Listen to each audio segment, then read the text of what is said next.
Hello everyone and welcome back to my channel. I am Vinita Soni, your chemistry educator. Students, आज के इस particular video में हम benzene की top 5 most important electrophilic aromatic substitution reaction के ऊपर discussion करेंगे, जो कि एग्जाम के पॉइंट ऑफ व्यू से काफी ज्यादा इंपॉर्टेंट है एंड एवरी ईयर यहाँ से आपको एग्जाम्स में क्वेश्चन देखने को मिलते हैं. तो लेट्स सी कि रिएक्शन कैसे कैसे प्रोसीड करवाई जा सकती है. तो आज हम इन रिएक्शन को बहुत ही सिंपल तरीके से सीखेंगे. तो स्टूडेंट, शुरुआत करते एकदम सिंपल तरीके से कि जब किसी बेंजीन के साथ हम किसी इलेक्ट्रोफाइल की रिएक्शन करवाते हैं तो सबसे पहले क्या होता है कि डबल बॉन्ड एक न्यूक्लियोफाइल की तरह काम करता है. तो डबल बॉन्ड इस इलेक्ट्रोफाइल पे अटैक करेगा, जिससे यहां से ये बॉन्ड तो हट गया ना, क्योंकि इस बॉन्ड ने तो इलेक्ट्रोफाइल पे अटैक कर दिया. तो एक कार्बन पर इलेक्ट्रोफाइल ऐड हो जाएगा और दूसरे कार्बन पर पॉजिटिव चार्ज आ जाएगा. क्यों? क्योंकि यहां पर इलेक्ट्रॉनों की डेफिशिएंसी हो गई. अब बिकॉज यहां पर positive charge single bond double bond है, तो यहां पर रेजोनेंस की पॉसिबिलिटी है. तो पहले हम रेजोनेंस शो करवाते हैं. रेजोनेंस कैसे शो करवाया जाता है कि जब इस positive charge single bond double bond इस टाइप का कैटेगरीज अगर आपको मिल जाए तो डबल बॉन्ड यहां पर अपने इलेक्ट्रॉन प्रोवाइड करवा देता है और ये पॉजिटिव चार्ज यहां से हटकर अब इस कार्बन पे आ जाएगा.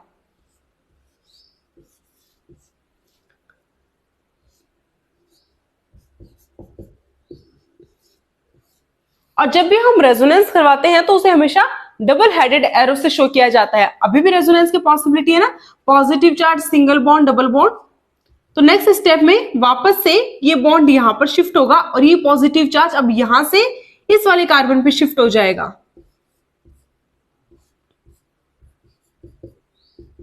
तो इस स्टेप से हम किसी भी इंटरमीडिएट की रेजोनेटिंग स्ट्रक्चर शो करवा सकते हैं.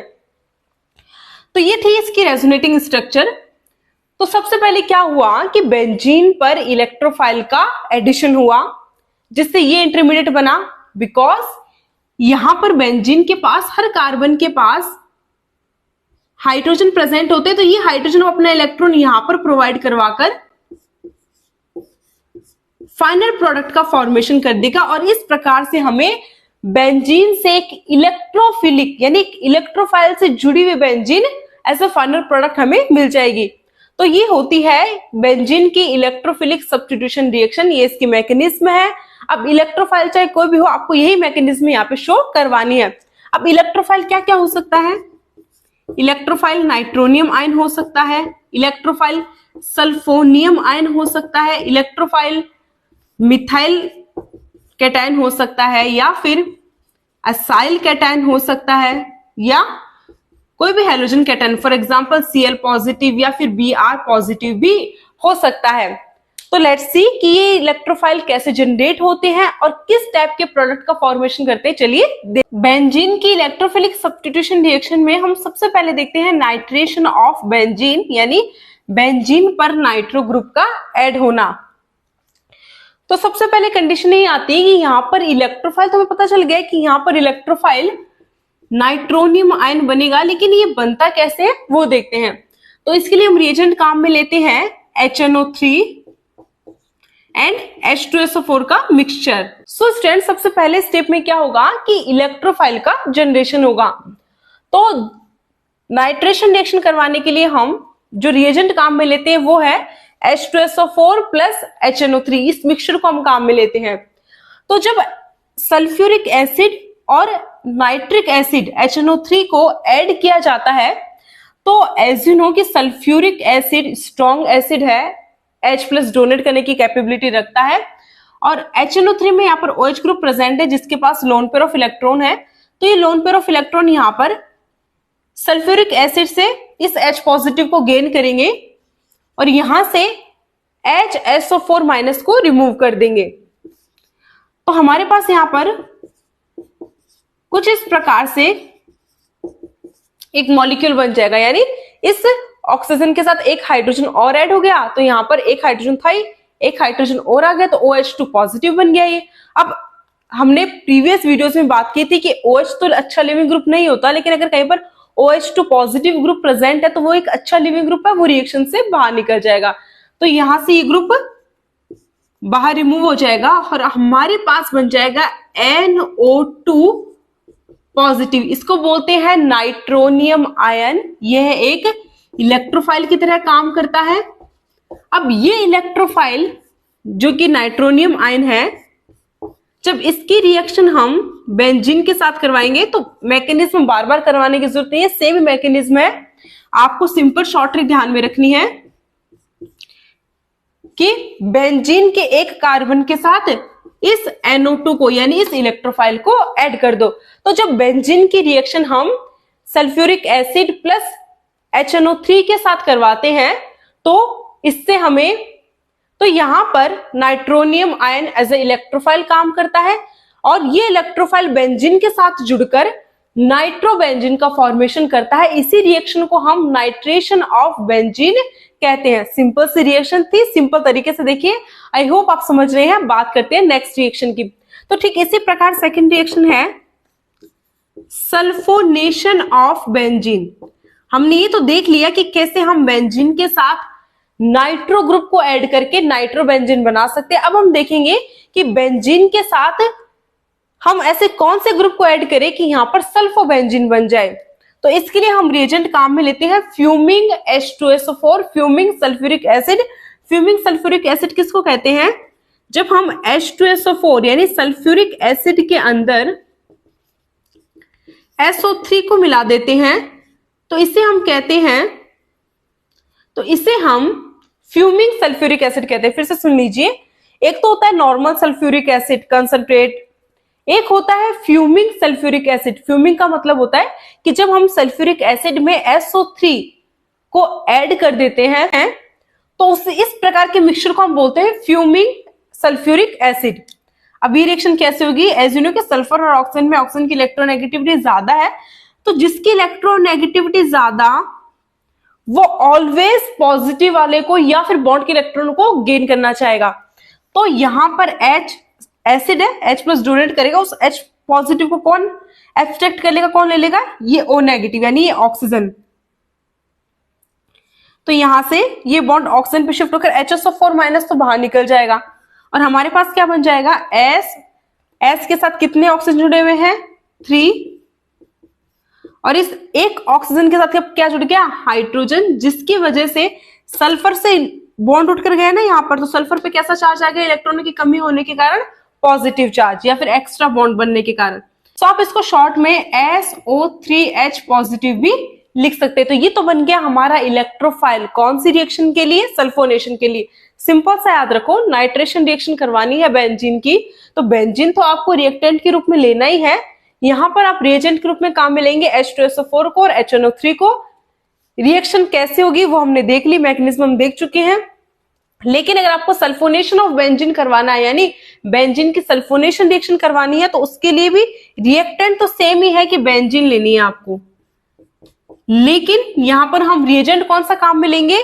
H2SO4 प्लस SO3, जिसे हम शॉर्ट में फ्यूमिंग सल्फ्यूरिक एसिड कहते हैं, जिससे आपको SO3H पॉजिटिव एक इलेक्ट्रोफाइल मिलेगा।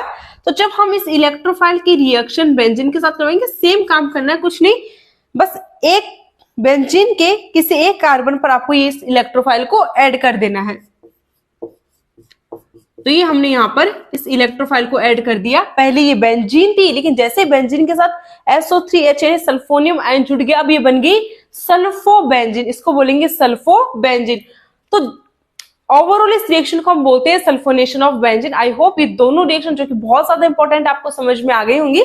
बात करते हैं बाकी की 3 रिएक्शंस की। तो थर्ड रिएक्शन आती है हैलोजिनेशन ऑफ बेंजीन। अगर हम यहाँ पर क्लोरीनेशन ले तो क्लोरीनेशन भी ले सकते हैं, अगर हम यहाँ पर ब्रोमिनेशन करवाएं तो ब्रोमिनेशन भी करवा सकते हैं, क्योंकि है तो ये हैलोजन ही सारे। तो यहाँ पर हम देखते हैं क्लोरीनेशन ऑफ बेंजीन।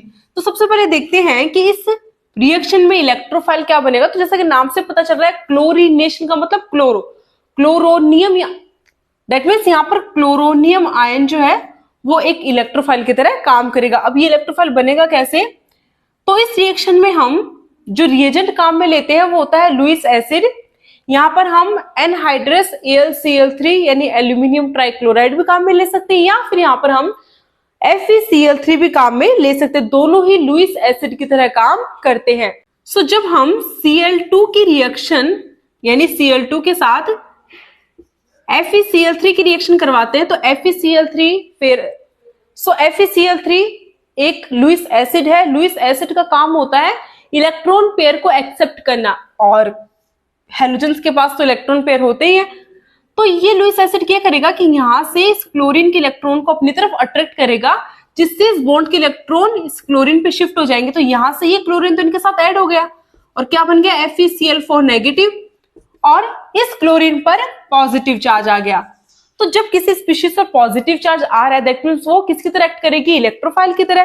तो इस प्रकार से हम Cl2 की रिएक्शन FeCl3 के साथ करवाकर क्लोरोनियम इलेक्ट्रोफाइल का फॉर्मेशन कर सकते हैं। आपको ध्यान में क्या रखना है, आपको यहाँ पे रिएजेंट काम में लेने हैं। आपने देखा होगा रिएक्शन में Cl2/FeCl3, कुछ इस प्रकार से आपको रिएजेंट काम में लेना है जो कि क्लोरीनेशन रिएक्शन करवाने में आपकी हेल्प करेगा। सेम मैकेनिज्म, बेंजीन लेंगे, बेंजीन के साथ इस इलेक्ट्रोफाइल को हम ऐड करेंगे।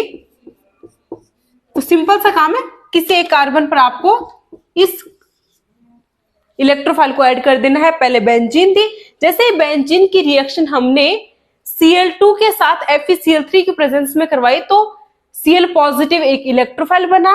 वो इलेक्ट्रोफाइल बेंजीन के साथ जुड़कर क्लोरोबेंजीन का फॉर्मेशन कर लेता है। इसी रिएक्शन को हम क्लोरीनेशन ऑफ बेंजीन कहते हैं। अगर यहां पर हम ब्रोमिनेशन करवाते तो Cl2 की जगह Br2 ले लेते, FeCl3 की जगह FeBr3 ले लेते, रिएक्शन सेम तरीके से ही होती।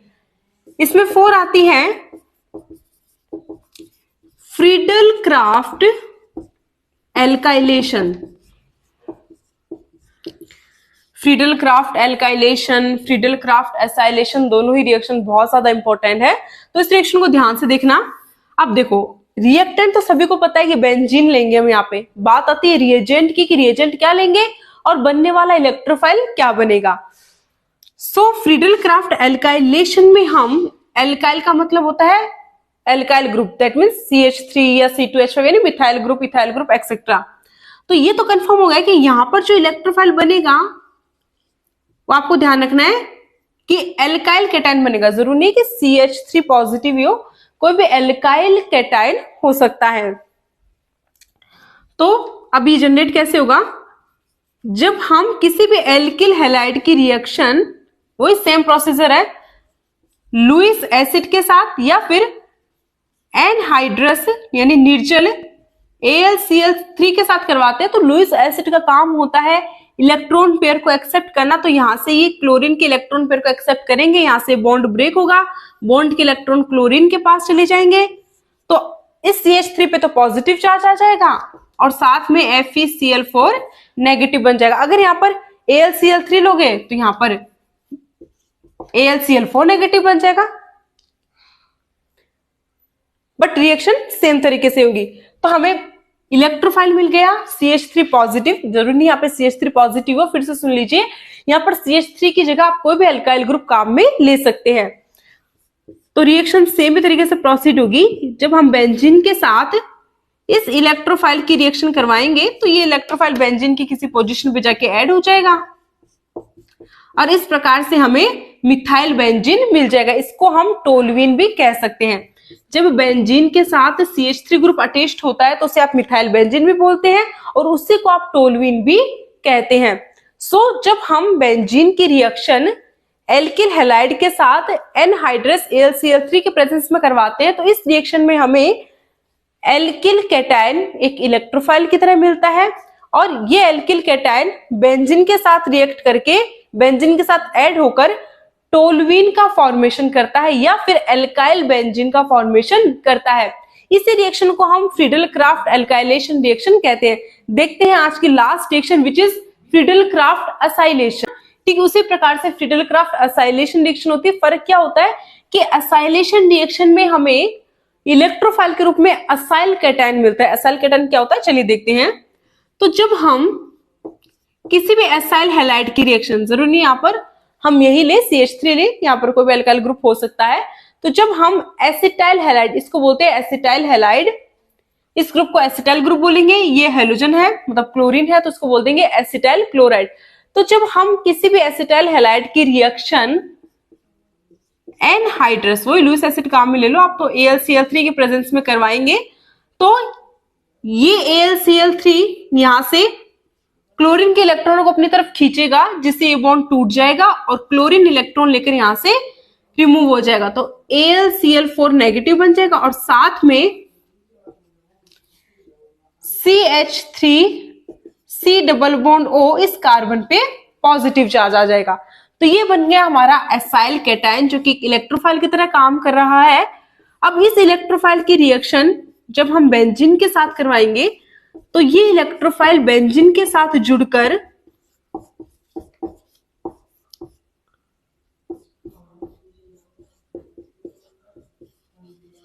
कुछ इस प्रकार से हमें फाइनल प्रोडक्ट देगा।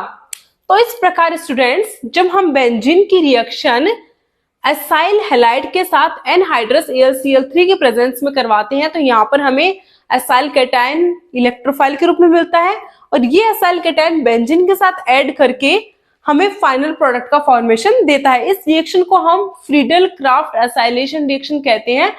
सो आई होप कि ये रिएक्शंस आपको सारे समझ में आ गई होंगी। तो ये थी बेंजीन की आज की top 5 most important name reactions. So इन रिएक्शंस को पूरी देखिए, अच्छे से समझिए और इसके रिगार्डिंग जितने भी एग्जाम्स में पूछे गए क्वेश्चंस हैं या फिर एनसीईआरटी में दिए गए क्वेश्चंस उनको सॉल्व कीजिए। अगर आपको कोई भी डाउट है तो आप कमेंट सेक्शन में कमेंट करके अपना डाउट पूछ सकते हैं। इसके अलावा आप टेलीग्राम पे भी अपना डाउट पूछ सकते हैं। तो आज के लिए बस इतना ही, कल हम फिर मिलेंगे एक और इंटरेस्टिंग वीडियोस के साथ। तब तक के लिए thanks for watching my video. Thank you so much.